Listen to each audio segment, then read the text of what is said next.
महाभारत का युद्ध खत्म हो चुका था। गांधारी ने युद्ध के अंत में श्री कृष्ण को श्राप दिया। उसके बाद श्री कृष्ण ने अपना देह त्याग दिया। क्या आप जानते हैं उसके बाद कृष्ण की प्रिय श्री राधा रानी का क्या हुआ? आखिर क्या है राधा की मृत्यु का असली सच? क्या राधा सच में बरसाने में रही या कृष्ण के साथ द्वारका चली गई? और उन्होंने भगवान कृष्ण से ऐसा क्या वरदान मांगा जिसका जवाब आज भी एक रहस्य है। दोस्तों, आज की कथा अत्यंत ज्ञानवर्धक और प्रेरणादायी है, इसलिए कथा को अंत तक जरूर सुनें। और अगर चैनल पर नए हैं तो अभी सब्सक्राइब करें और कमेंट में राधे राधे जरूर लिखें। दोस्तों, आज हम जानेंगे राधा कृष्ण की अमर प्रेम गाथा के वो रहस्य जो आज भी बरसाना की गलियों में छुपा है। आखिर क्या है राधा रानी और बरसाना का पूरा सच? राधा कहां गई? क्या राधा सच में अमर है? पूरा सच जानने के लिए वीडियो को अंत तक जरूर देखें। बरसाना, वो भूमि जहां हर गली हर पत्थर राधा और कृष्ण के प्रेम की गवाही देता है। लेकिन आज की सुबह कुछ अलग थी, मानो समय भी ठहरकर किसी अनकहे पल का इंतजार कर रहा हो। बरसाने के एक शांत कोने में पीपल और तुलसी के पेड़ों से घिरी एक पुरानी सी कुटिया के बाहर पत्थर की चौकी पर बैठी एक वृद्धा, सफेद सादी साड़ी, चेहरे पर उम्र की रेखाएं, लेकिन आंखों में वही गहराई, वही चंचलता जो कभी यमुना किनारे नाचती किशोरी राधा की थी। वे अपने हाथों से तुलसी के पौधे पर जल चढ़ाती, फिर धीरे धीरे उठती हैं, पास पड़ी मटकी उठाकर यमुना तट की ओर चल देती है। सूर्य की किरणें यमुना के जल पर सुनहरी लहरें बिखेर रही हैं। राधा दोनों हथेलियों में जल लेकर सूर्य को अर्घ्य देती है। जल अर्पण करते समय उनकी आंखें क्षितिज की ओर टिक जाती हैं। कुछ पल के लिए उनके चेहरे पर एक गंभीरता छा जाती है, जैसे कोई अनकहा संदेश उनके हृदय में उतर आया हो। वो मन ही मन में कहती है, प्रभु, आज भी आपका इंतजार है। रास्ते में खेलते बच्चे उनके पास आते हैं और वे मुस्कुराकर उनके सिर पर हाथ फेर देती हैं। गांव के बुजुर्ग झुककर उन्हें प्रणाम करते हैं। राधे मां, प्रभु आपको दीर्घायु दे। राधा बस हल्की सी मुस्कान देती है। उनकी आंखों में कहीं दूर किसी और जन्म का दृश्य तैर रहा है। वही श्याम सुंदर, वही मुरलीधर। दोपहर ढलते ढलते हवा का रुख बदल जाता है। गांव के लोग अपने काम में व्यस्त हैं, लेकिन राधा तुलसी के पास बैठी आंखें बंद कर ध्यान में लीन हो जाती है। अचानक आसपास का वातावरण मानो थम जाता है। पत्ते हिलना बंद, हवा रुक सी जाती है। वे धीमे से कहती हैं, प्रभु, मैं तब तक नहीं जाऊंगी जब तक आप स्वयं आकर मेरा नाम न पुकार लें। कोई नहीं जानता था कि यह सुबह बरसाने के इतिहास की सबसे अनमोल सुबह बनने वाली है, क्योंकि यह राधा रानी की अंतिम सुबह थी और वह पल अब आ चुका था जिसका इंतजार युगों से था। दोपहर का समय, कुटिया के बाहर तुलसी के पौधे के पास राधा चुपचाप बैठी थी। उनकी आंखें बंद हैं और चेहरा पूरी तरह स्थिर, लेकिन उनके भीतर एक लहर उठ रही है, जैसे किसी को पुकारने की इच्छा जो युगों से दबा हुआ था। कभी कभी आत्मा की पुकार शब्दों से भी तेज होती है और वह पुकार समय और दूरी की हर दीवार तोड़कर अपने प्रिय तक पहुंच जाती है। राधा धीरे धीरे आंखें खोलती हैं। वे तुलसी के पौधे की ओर झुककर प्रणाम करती हैं और हल्की आवाज में कहती हैं, प्रभु, अब मेरा समय आ गया है, लेकिन मैं तब तक नहीं जाऊंगी जब तक आप स्वयं आकर मुझे मेरे नाम से न पुकार लें। गांव के कुछ लोग जो वहां से गुजर रहे थे यह सुनकर रुक गए। वे आपस में बातें करने लगे। क्या सच में कृष्ण आएंगे? क्यों आएंगे एक राजा इस बरसाने की वृद्धा के पास? लेकिन कोई भी उनकी भक्ति पर सवाल नहीं उठा पाया। सभी जानते थे इस स्त्री का जीवन ही प्रेम और समर्पण का है। सैकड़ों मील दूर समुद्र किनारे बसी द्वारका नगरी, शाही महल के भीतर श्री कृष्ण अपने कक्ष में चुपचाप बैठे हैं। चारों ओर वैभव है, स्वर्ण मंडित दीवारें, कीमती रत्नों से सजे दीप, राजमहल की चहल पहल, लेकिन कृष्ण का मन जैसे खाली है। वे अपने कक्ष की खिड़की से बाहर समुद्र की लहरों को निहारते हैं और एक गहरी सांस लेते हैं। तभी एक हल्की सी कंपन उनके हृदय में दौड़ती है, मानो कोई प्रिय उन्हें पुकार रहा हो। कृष्ण आंखें बंद करते हैं और तभी उस मौन में उन्हें एक आवाज सुनाई देती है, राधे। किसी और की नहीं, स्वयं राधा के हृदय से उठी पुकार थी। उनकी आंखों के कोनों में नमी आ जाती है। वे मुस्कुराकर बोले, राधे, मैं आ रहा हूं। कृष्ण तुरंत उठते हैं, मुरली को कमर में लगाते हैं, पीतांबर ओढ़ते हैं और रथ के लिए आदेश देते हैं। महल के द्वार पर सारथी अधीर होकर पूछता है, प्रभु, इतनी जल्दी में कहां जा रहे हैं? कृष्ण बस इतना कहते हैं, वो मुझे बुला रही है और अब इंतजार संभव नहीं। रथ की घंटियां बजती हैं, पहिए घूमते हैं और द्वारका की गलियों में मुरलीधर का रथ हवा को चीरता हुआ निकल पड़ता है, सीधे बरसाने की ओर। युगों का इंतजार एक पल में बदल गया। अब वह समय आने वाला था जब राधा और कृष्ण एक बार फिर आमने सामने होंगे, लेकिन इस बार यह मिलन अंतिम होगा।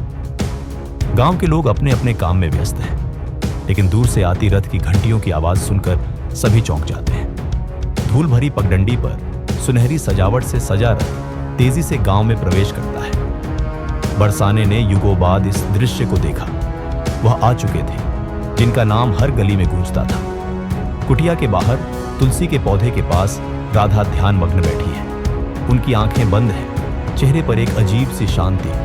तभी किसी ने धीरे से बेहद प्रेम से पुकारा, राधे। उस एक शब्द ने मानो समय की हर परत को भेद दिया। राधा ने धीरे धीरे आंखें खोली और सामने वही रूप, श्याम वर्ण पीतांबर धारण किए, सिर पर मोरपंख, हाथ में मुरली, आंखों में वही अथाह प्रेम। दोनों कुछ देर तक बस एक दूसरे को देखते रहे। न कोई शब्द, न कोई आंसू, बस मौन में भी बोलता हुआ प्रेम। राधा हल्की मुस्कान के साथ बोली, प्रभु, आप आ गए, अब मेरे मन को शांति मिल गई। कृष्ण ने आगे बढ़कर उनका हाथ थामा। राधे, तुम्हारे बिना मेरा जीवन अधूरा था और रहेगा, लेकिन आज मैं तुम्हें विदा करने नहीं, अपने हृदय में हमेशा के लिए बसाने आया हूं। राधा ने कृष्ण के हाथों को मजबूती से थामा। उनकी आंखें धीरे धीरे बंद होने लगी, उनकी सांसें हल्की होती जा रही थी। वे बोली, अब मेरी आत्मा विश्राम चाहती है, लेकिन वचन देती हूं, जब प्रेम का अर्थ इस धरती से मिटने लगेगा, मैं लौट आऊंगी। और इतना कहकर उन्होंने अपनी अंतिम सांस ली। कृष्ण ने उन्हें अपने गोद में लिया। उनकी आंखों से आंसू चुपचाप गिरते रहे। राधा के शरीर को तुलसी के नीचे विराम दिया गया। कुछ ही समय में उसी स्थान पर एक पौधा उगाया, जिसकी पत्तियां हल्की सुनहरी आभा ली थी। गांव वालों ने उसे राधा वृक्ष नाम दिया और वहां रोज दीप जलाने लगे। बरसाने की वह शाम इतिहास में अमर हो गई। युगों के बाद भी हवा में वह पुकार अब भी गूंजती है और हर कोई मानता है, जब प्रेम का अर्थ खो जाएगा, राधा फिर लौटेंगी। सूरज पश्चिम में ढल रहा है और बरसाने की गलियां हल्के सुनहरे रंग में नहा रही हैं। कुटिया के बाहर तुलसी के पास दीपक जल रहे हैं और गांव की महिलाएं राधे राधे का भजन गा रही हैं। लेकिन कृष्ण अब भी वहीं खड़े हैं, राधा के पार्थिव शरीर के पास, मौन, स्थिर। उनकी आंखों में आंसू हैं, लेकिन चेहरा शांति से भरा है। राधा जा चुकी थी, लेकिन उनका प्रेम, उनका वचन यहीं ठहर गया था। गांव के कुछ बुजुर्ग कहते हैं कि राधा ने अपनी अंतिम सांसों में कृष्ण से कुछ कहा था, लेकिन किसी ने शब्द साफ नहीं सुने। बस इतना पता था कि कृष्ण ने आंखें बंद कर मौन में सिर हिलाया था। उस रात कृष्ण ने तुलसी के पौधे के पास बैठकर धीरे से कहा, राधे, तुम्हारा वचन मैं कभी नहीं भूलूंगा। राधा के देह त्यागने के कुछ ही दिनों बाद उस स्थान पर एक अद्भुत पौधा उगाया। उसकी पत्तियां सामान्य हरी नहीं थीं, उनमें हल्की सुनहरी आभा थी और जब हवा बहती तो उससे बांसुरी जैसी मधुर ध्वनि निकलती। गांव के लोग हैरान थे। उन्होंने इसे राधा वृक्ष नाम दिया और रोज उसकी पूजा करने लगे। कहते हैं, जो भी व्यक्ति सच्चे प्रेम से उस वृक्ष के नीचे खड़ा होकर प्रार्थना करता, उसे अपने हृदय में किसी प्रिय का चेहरा दिखाई देता। कुछ दिनों बाद कृष्ण भी बरसाने से लौटने लगे।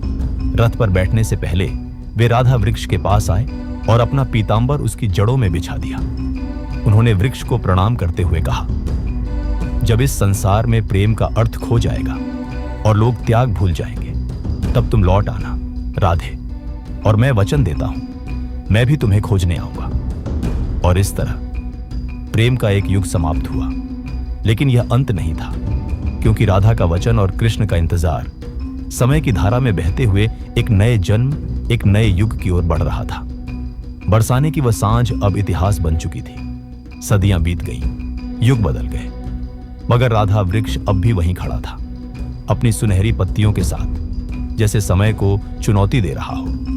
जब भी इन पत्तियों पर ओस की बूंद गिरती है तो उससे बांसुरी जैसी मधुर ध्वनि निकलती है, मानो राधा अब भी कृष्ण को पुकार रही हो। राधा का वचन हवा में बसा था और समय अपनी सबसे अद्भुत कथा लिखने की तैयारी कर रहा था। धीरे धीरे संसार बदल गया। लोग प्रेम को पाने का साधन तो समझते थे, लेकिन देने की भावना खो चुके थे। बरसाने के संतों ने चिंता व्यक्त की, जब प्रेम का अर्थ मिटने लगेगा तभी राधा लौटेंगे। शायद वह समय आ गया है। बरसाने से कुछ ही दूर एक छोटे से गांव में एक साधारण किसान और उसकी पत्नी रहते थे। बरसात की रात थी। बादलों की गड़गड़ाहट और बिजली की चमक के बीच उनके घर एक कन्या का जन्म हुआ। जन्म के समय ही उस बच्ची के माथे पर हल्की सी सुनहरी आभा थी और उसकी पहली मुस्कान देखते ही मां ने कहा, इसका नाम ललिता रखेंगे। ललिता बचपन से ही बाकी बच्चों से अलग थी। वह अक्सर यमुना किनारे बैठकर पानी में अपनी परछाई देखती और बिना वजह मुस्कुराने लगती। चलना सीखने से पहले ही वह हाथ में पड़ी एक बांसुरी को होंठों से लगाकर आवाज निकालने की कोशिश करती। एक दिन महज 3 साल की उम्र में उसने बिना किसी के सिखाए एक मधुर धुन बजा दी। पास खड़े पेड़ के पत्ते हिलने लगे, पक्षी चहकने लगे और यमुना की लहरें हल्की सी तेज हो गईं। गांव के बुजुर्ग हैरान होकर बोले, ये कोई साधारण बच्ची नहीं, इसमें किसी देवी का अंश है। ललिता के मन में हमेशा एक सवाल रहता, क्यों मुझे बरसाने की गलियां इतनी अपनी लगती हैं, जबकि मैं वहां कभी गई भी नहीं। जब भी कोई राधा कृष्ण की कथा सुनाता, वह बाकी बच्चों की तरह खेलती नहीं, बल्कि ध्यान से सुनती और कई बार उसकी आंखें भर आती। एक दिन बरसाने के एक वृद्ध संत, जो वर्षों से तीर्थ यात्रा कर रहे थे, इस गांव में आए। उन्होंने जैसे ही ललिता को देखा, उनके कदम रुक गए। उसकी आंखों में झांकते ही वे चौंक पड़े। ये वही आंखें हैं, वही दृष्टि जो मैंने युगों पहले बरसाने में देखी थी। संत ने माता पिता से कहा, आपकी बेटी का जन्म व्यर्थ नहीं हुआ। इसका एक उद्देश्य है और समय आने पर यह स्वयं अपने मार्ग को पहचानेगी। राधा का वचन अब एक नए शरीर, एक नए नाम के साथ धरती पर आ चुका था। ललिता अभी नहीं जानती थी कि उसका जीवन प्रेम की सबसे महान कथा को दोहराने वाला है और यह पुनर्जन्म अब अपनी मंजिल की ओर बढ़ रहा है। ललिता अब 12 वर्ष की हो चुकी थी। उसकी आंखों में एक गहराई आ गई थी जो उसकी उम्र से कहीं ज्यादा थी। जब भी गांव में कोई बरसाने से लौटकर वहां के मेले, गलियों और मंदिरों की बात करता, ललिता का मन जैसे बेचैन हो उठता। वह खामोशी से आसमान की ओर देखने लगती, मानो कोई अदृश्य आवाज उसे वहीं बुला रही हो। कभी कभी आत्मा अपने पिछले जन्म की पुकार सुन लेती है और उस पुकार के सामने समय, दूरी और जन्म का बंधन भी टिक नहीं पाता। ललिता के हाथ में अब हमेशा एक बांसुरी रहती। वह यमुना किनारे बैठकर घंटों धुन बजाती और उसकी धुन सुनकर गांव के लोग रुक जाते। पेड़ पौधे मानो झुककर सुनते, पंछी उड़ना छोड़ शाखों पर ठहर जाते। गांव की एक वृद्धा अक्सर कहती, ये धुन मैंने पहले भी सुनी है, बरसाने में, राधा के समय। उसी दौरान ललिता को बार बार एक ही सपना आने लगा। सपने में एक युवक पीतांबर ओढ़े, मोरपंख सजाए, बिना कुछ कहे बांसुरी बजाता रहता। ललिता उनकी ओर बढ़ती, लेकिन हर बार लहरों जैसी कोई अदृश्य बाधा उसे उनसे मिलने से रोक देती। सपना टूटने पर उसके मन में एक खालीपन रह जाता। एक दिन वही वृद्ध संत जिन्होंने ललिता को बचपन में देखा था, फिर उसके गांव आए। ललिता उनके पास बैठ गई और बोली, बाबा, मुझे कोई बार बार सपनों में बुलाता है, लेकिन मैं वहां तक नहीं पहुंच पाती। संत ने उसकी आंखों में गहराई से देखा और धीमे स्वर में कहा, बेटी, वह कोई अजनबी नहीं, वह तुम्हारे युगों पुराने प्रेम का प्रतिरूप है। कृष्ण इस युग में पुनर्जन्म ले चुके हैं और तुम्हें उन्हें ढूंढना होगा।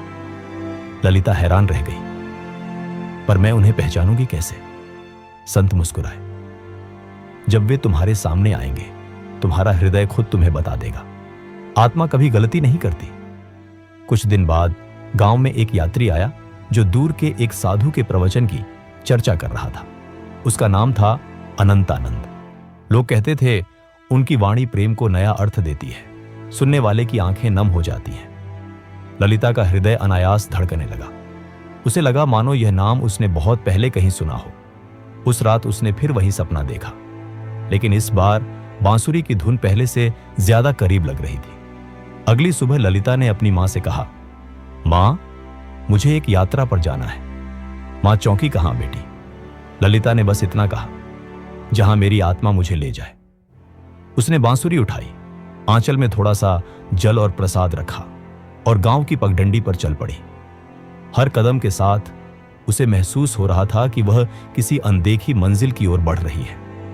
राधा का वचन अब सच होने के करीब था, क्योंकि ललिता की यात्रा सिर्फ अनंतानंद को ढूंढने की नहीं थी, बल्कि उस प्रेम को पुनः जीवित करने की थी जिसने युगों से संसार को बांध रखा है। ललिता कई दिनों से गांव-गांव घूम रही थी। कभी किसी मंदिर में रुकती, कभी किसी साधु का प्रवचन सुनती, लेकिन वह चेहरा, वह आवाज, वह तेज जिसकी वह तलाश में थी, कहीं नहीं मिलता। थकान उसके कदमों में थी, लेकिन उम्मीद अब भी उसकी आंखों में चमक रही थी। कभी कभी मंजिल उतनी दूर नहीं होती जितनी हमारी आंखें समझती हैं। बस आत्मा को सही समय का इंतजार होता है। बरसाने के पास वृंदा धाम में एक बड़ा आध्यात्मिक मेला लगा था। दूर दूर से लोग आए थे, साधु संत, व्यापारी, ग्रामीण, सब एक जगह इकट्ठा थे। कहते थे, इस मेले में एक साधु प्रवचन देने वाला है जिसकी वाणी सुनकर पत्थर भी पिघल जाए, जिसका नाम अनंतानंद था। ललिता भी भीड़ के बीच खड़ी हो गई। उसकी बांसुरी आंचल में छिपी थी, जैसे कोई गुप्त व्रत हो। मंच पर अनंतानंद आए। पीत वस्त्र, शांत चेहरा, आंखों में गहराई और होठों पर हल्की मुस्कान। उन्होंने बोलना शुरू किया, प्रेम वह नहीं जो हमें बांध दे, प्रेम वह है जो हमें मुक्त कर दे, हमें अपने से बड़ा बना दे। पहली ही पंक्ति सुनते ही ललिता का दिल तेजी से धड़कने लगा। उसने महसूस किया कि उसकी सांसें गहरी हो गई हैं और आंखों में नमी आ रही है। प्रवचन के बीच ही अनंतानंद की नजर भीड़ में खड़ी ललिता पर पड़ी। एक पल के लिए उनकी वाणी थम गई। उनकी आंखों में पहचान की चमक थी, जैसे वह चेहरा उन्होंने कई युगों पहले देखा हो। ललिता भी उनकी नजरों में खो गई। भीड़, शोर, मेला, सब गायब। बस दो आत्माएं जो समय की सीमाओं से परे थीं। प्रवचन समाप्त होते ही अनंतानंद मंच से उतरकर भीड़ को चीरते हुए ललिता के सामने आ। ललिता ने धीमे स्वर में पूछा, क्या आज भी आपको मेरी आवाज सुनाई देती है? अनंतानंद की आंखें भर आईं। राधे, तुम लौट आई। ये सुनते ही ललिता की आंखों से आंसू बह निकले। उसने अपनी बांसुरी उनके हाथ में रख दी, मानो कह रही हो, ये धुन फिर से हमारे प्रेम की गवाही दे। अनंतानंद ने बांसुरी होठों से लगाई और वही धुन बजाई जो ललिता ने बचपन से अपने सपनों में सुनी थी।